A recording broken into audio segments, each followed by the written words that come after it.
ने क्या किया था, कुछ दिन पहले अपन ने सीखा था। और क्या सीखा था कि मसीह में जन्म लेने वाले व्यक्ति की कुछ पहचान होती है। अभी हम क्या देखने जा रहे हैं, कुलुस्सियों की पत्री उसका 3 अध्याय उसके 12वां वचन में, इसीलिए परमेश्वर के चुने हुओं के समान। तो सबसे पहली चीज और सबसे पहला क्वेश्चन कि परमेश्वर के चुने हुए लोग कौन हैं? चर्च जाने वाले लोग परमेश्वर के चुने हुए लोग हैं। आराधना करने वाले परमेश्वर के चुने हुए लोग हैं। परमेश्वर से घंटों घंटों तक प्रार्थना करने वाले क्या परमेश्वर के चुने हुए लोग हैं?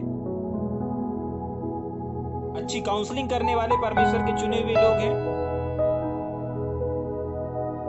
जाग रहे? अच्छा दान चंदा देने वाले परमेश्वर के चुने हुए लोग हैं। कौन है परमेश्वर के चुने हुए लोग? अपना दंश बराबर दे रहे हैं, जाग रहे, ये चुने हुए लोग कहलाते हैं। बराबर मीटिंग संगति में आ रहे हैं, ये चुने हुए लोग कहलाते हैं। घंटों घंटों तक प्रार्थना करने वाले परमेश्वर के चुने हुए कहलाते हैं। परमेश्वर के संदेश को प्रचार को करने वाले लोग परमेश्वर के चुने हुए कहलाते हैं। चंगाई छुटकारे करने वाले परमेश्वर के चुने हुए लोग कहलाते हैं। भविष्यवाणी करने वाले चुने हुए लोग कहलाते हैं। नहीं, भविष्यवाणी करने वाला परमेश्वर का चुना हुआ नहीं कहला सकता। एक चंगाई करने वाला परमेश्वर का चुना हुआ नहीं कहला सकता। सिर्फ चंगाई करने वाला, सिर्फ भविष्यवाणी करने वाला, सिर्फ प्रचार करने वाला, सिर्फ प्रार्थना करने वाला नहीं, परमेश्वर के चुने हुओं की कुछ पहचान है और उस पहचान को आज हम देखने जा रहे हैं। तैयार है? वापस पढ़ेंगे एक बार 12 वचन को। इसलिए परमेश्वर के चुने हुओं के समान जो पवित्र, नंबर 1 सबसे पहली चीज पवित्र। वो अपने आप को किसी भी चीज से दूषित नहीं करते। वो अपने शरीर की बातों को नहीं मानते, क्योंकि शरीर की बात मानेंगे तो मरेंगे ना। वो दूषित करता है हमको, वो हमारी आत्मा के विरोध में ही काम करवाएगा। लेकिन हम जो यीशु मसीह के चुने हुए लोग हैं ना, वो पवित्र हैं। वो अपने शरीर को पवित्र रखते हैं, वो अपनी आत्मा को पवित्र रखते हैं, वो अपने देह को, मानसिकता को, सबको पवित्र रखते हैं। दूसरी पहचान नंबर 1, पहली पहचान क्या है? जो पवित्र हैं। परमेश्वर के चुने हुओं की पहचान, पहली पहचान वो पवित्र हैं। किसी भी प्रकार से, किसी भी क्षेत्र में, शारीरिक, मानसिक, आत्मिक, किसी भी क्षेत्र में वो अपने आप को अपवित्र नहीं करते, परंतु पवित्र कर रखते हैं। ठीक। दूसरी चीज, दूसरा प्रिय है। क्या है? परमेश्वर के चुने हुए लोग प्रिय हैं। तो हमने इस बात को सीखा था कि कौन से लोग हैं जिससे परमेश्वर प्यार करता है। ठीक है, अभी 2 से 3 दिन पहले ही हमने इस बात को देखा था कि कुछ ऐसे लोग हैं इस पृथ्वी पर जिनको परमेश्वर देखता है, और कुछ ऐसे लोग हैं जिनसे परमेश्वर प्यार भरी निगाहों से निहारता है। जाग रहे हैं? समझ में आ रहा है या ऊपर से जा रहा है? तो परमेश्वर की प्रिय हर कोई नहीं, ठीक है कि नहीं, लेकिन कुछ विशेष लोग हैं जिनसे वो प्यार करता है। ठीक। तीसरी चीज, बड़ी करुणा। हाँ, बड़ी करुणा। ये उन लोगों के अंदर पाया जाएगा। नंबर 1 पवित्रता पाई जाएगी। दूसरा क्या पाया जाएगा? प्रिय पाया जाएगा, क्यों? परमेश्वर के प्रिय होंगे। तीसरी, उनके अंदर बड़ी करुणा होगी। किसी को भी देख करके करुणा से, दया से भर जाएंगे। जाग रहे? कठोरता को नहीं जाहिर करेंगे, बड़ी करुणा को जाहिर करेंगे। चौथा क्या है? बड़ी भलाई को दिखाएंगे, भलाई के कामों को करेंगे। कौन लोग करेंगे? परमेश्वर के चुने हुए लोग। नंबर 1 अपने आप को पवित्र रखेंगे। दूसरा, परमेश्वर का प्रिय जानेंगे। तीसरा, बड़ी करुणा को दर्शाएंगे, बड़ी करुणा दिखाएंगे, अपने शब्दों से नहीं, अपने कार्यों से भी। ठीक है, बड़ी बड़ी भलाई को करेंगे, दीनता को दिखाएंगे, दीनता के काम करेंगे। बहुत कुछ होने पर भी एक नॉर्मल सीधे व्यक्ति के समान बन करके आपके आसपास ही घूमते रहेंगे। आपको पता भी नहीं चलेगा कि परमेश्वर का एक मैन ऑफ गॉड घूम रहा है। जाग रहे? हाँ, बहुत कुछ होने पर भी वो अपने आप को शून्य सा दिखाएंगे। जैसे फिलिप्पी की किताब उसके 2 अध्याय में अपन ने देखा था ना कि वो परमेश्वर का पुत्र होने पर भी एक दास का सा रूप धारण किया। मतलब एक दास का काम कर रहा था हमारा प्रभु यीशु मसीह, एक सेवकों का काम कर रहा था हमारा प्रभु यीशु मसीह। जाग रहे? हाँ, वही चीज लिखा है। जो प्रभु के चुने हुए लोग रहते हैं, परमेश्वर के चुने हुए लोग रहते हैं, वो अपने आप को पवित्र रखते हैं। देह, प्राण, आत्मा, तीनों क्षेत्र में पवित्र रखते हैं। दूसरी चीज वो क्या करते हैं? परमेश्वर के प्रिय इस बात को, इस प्रकाशन के साथ चलते हैं। तीसरी चीज करुणा को प्रकट करते हैं। चौथी चीज भलाई को दिखाएंगे अपने कामों से, अपने शब्दों से, अपने जीवन से। पांचवी चीज दीनता को प्रकट करेंगे। बहुत कुछ होने पर भी अब वो ऐसे बिहेव करेंगे जैसे उनको कुछ नहीं मालूम, कुछ नहीं है। जाग रहे? ठीक। छठवीं चीज, एक नम्रता को, नम्र स्वभाव को, हम्बलनेस को, इस चीज को प्रकट करेंगे, इस चीज को जाहिर करेंगे।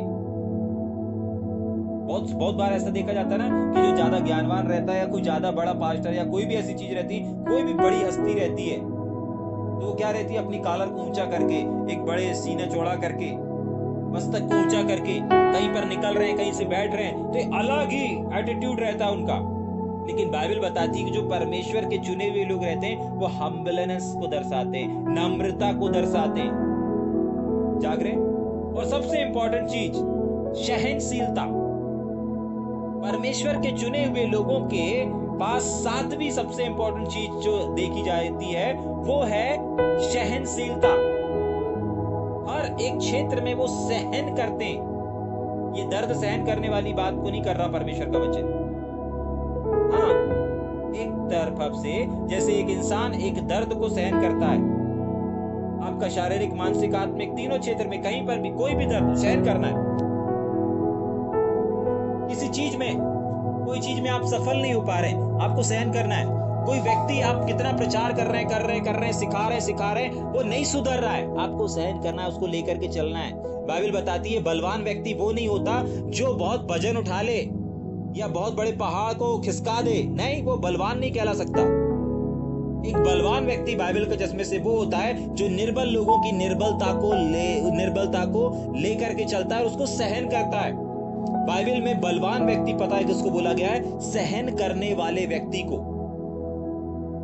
हर जगह पर कुछ ना कुछ ऐसे लोग रहते हैं जो निर्बल हैं, जो क्या हैं? जो निर्बल हैं,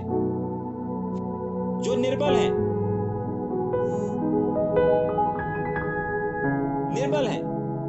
और उन लोगों की निर्बलता को जो लेकर के चल रहा है, वो क्या कर रहा है? वो कौन कहला रहा है? वो बलवान कहला रहा है।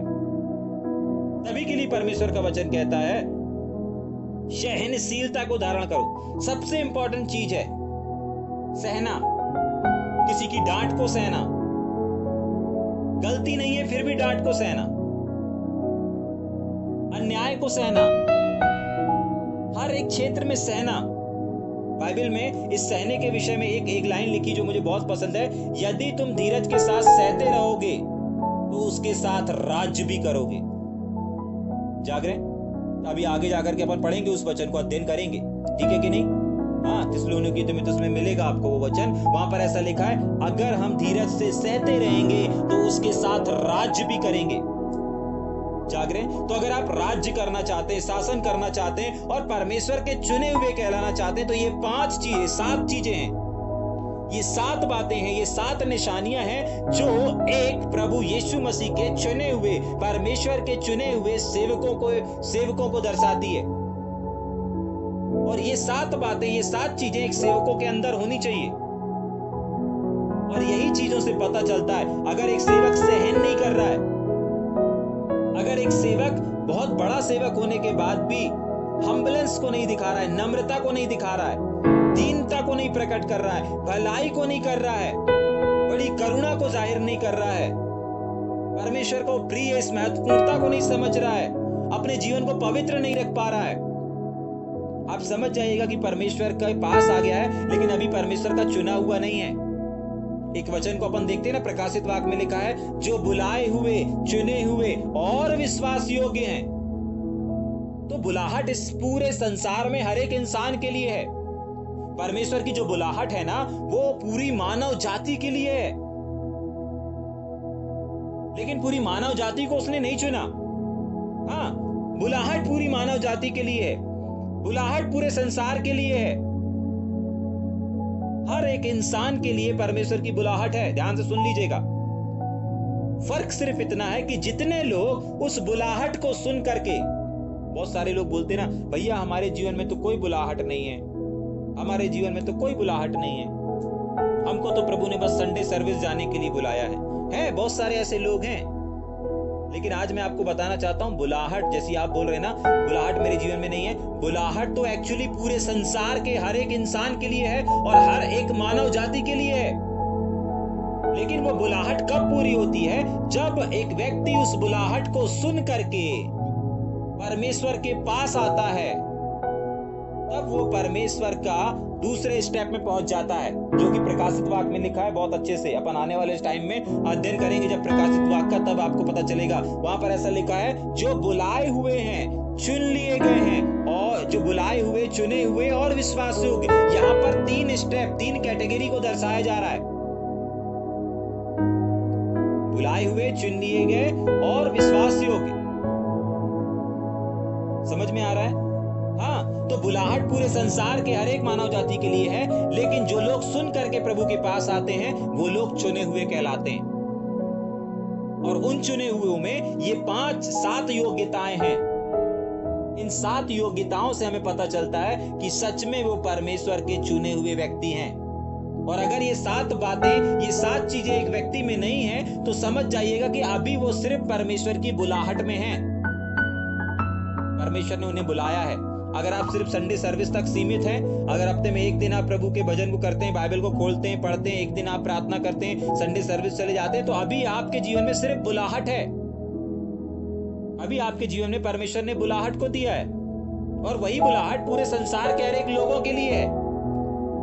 हाँ, आज बहुत सारे सेवक मिशनरियों का काम करते हैं ना, दूर दूर, गांव गांव, जगह जगह जाकर के क्या कर रहे हैं? वो संदेश को नहीं सुना रहे हैं, वो बुलाहट को पहुंचा रहे हैं कि यीशु मसीह मुक्ति दाता, यीशु मसीह शांति दाता है, यीशु मसीह में अनंत जीवन है। हाँ, वो यही तो बुलाहट है, यही चीज को बता रहे हैं वो। लेकिन जितने लोग इस संदेश को सुन के, उसके सुसमाचार को सुन के उनके पास आते हैं, वो चुन लिए वाले व्यक्ति कहलाते हैं। और चुने हुए व्यक्तियों में भी कुछ श्रेणियां, कुछ योग्यताएं देखी जाती हैं, जिन योग्यताओं को आज हमने देखा, सीखा और समझा। जाग रहे? समझ पा रहे हैं? हाँ, तो परमेश्वर का बुलाया जाना काफी नहीं है, सिर्फ बुलाहट काफी नहीं। कुछ लोगों को बुलाहट पता चल जाता है तो अरे मेरे जीवन में बुलाहट है, बुलाहट है, अरे बड़ा सीना चौड़ा करके चलने लगते हैं। अरे पता है, मेरे लिए परमेश्वर के सेवक ने कहा तुम्हारे ऊपर एक बुलाहट है। हाँ, बुलाहट है, वो तो सारे संसार के लिए है।